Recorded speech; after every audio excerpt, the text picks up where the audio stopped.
अस्सलामुअलैकुम दोस्तों, पंहिंजा वे ड्रामे जी ज़बरदस्त नई अपडेट में तव्हां सभिनी दोस्तनि खे प्री प्यारनि खे दिलि वारनि खे सिंधी भाउरनि खे ख़ुशि आमदीद। दोस्तों तव्हांखे अॼु वरी धमाकेदार ख़ुशख़बरी ॾियण वारो आहियां, एडवांस ख़बर ॾियण वारो आहियां। दोस्तों जेको हैदर ऐं सांवल हिक ॿिए खां परे थिया आहिनि, सांवल सां हैदर गद्दारी कई आहे, तव्हांखे ॾिसण वटां ईअं मिले थो, पर ईअं न आहे।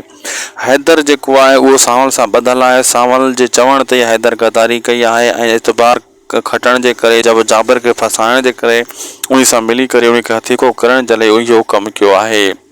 छो जाबिर हिननि जे लाइ नासूर बणिजी वियो हो। जाबिर खे क़ाबू करण जे लाइ सांवल पंहिंजे सोट खे विच में उनजे में मोकिलियो ऐं गद्दारी कराई। अहिड़े हिसाब सां जेको आहे सांवल चाहे थो त जाबिर खे एतबार अची वञे हैदर ते, ऐं हैदर असांखे इंफॉर्मेशन ॾे जाबिर किथे रहे थो, त पोइ उते हिन खे क़ाबू कयूं।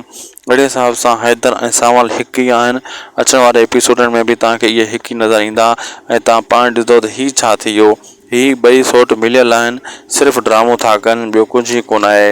ऐं होॾां हैदर दरिया ख़ान ऐं अकबर ख़ान जो बि तव्हां ॾिसो था पाण में ट्रिको लॻो पियो आहे।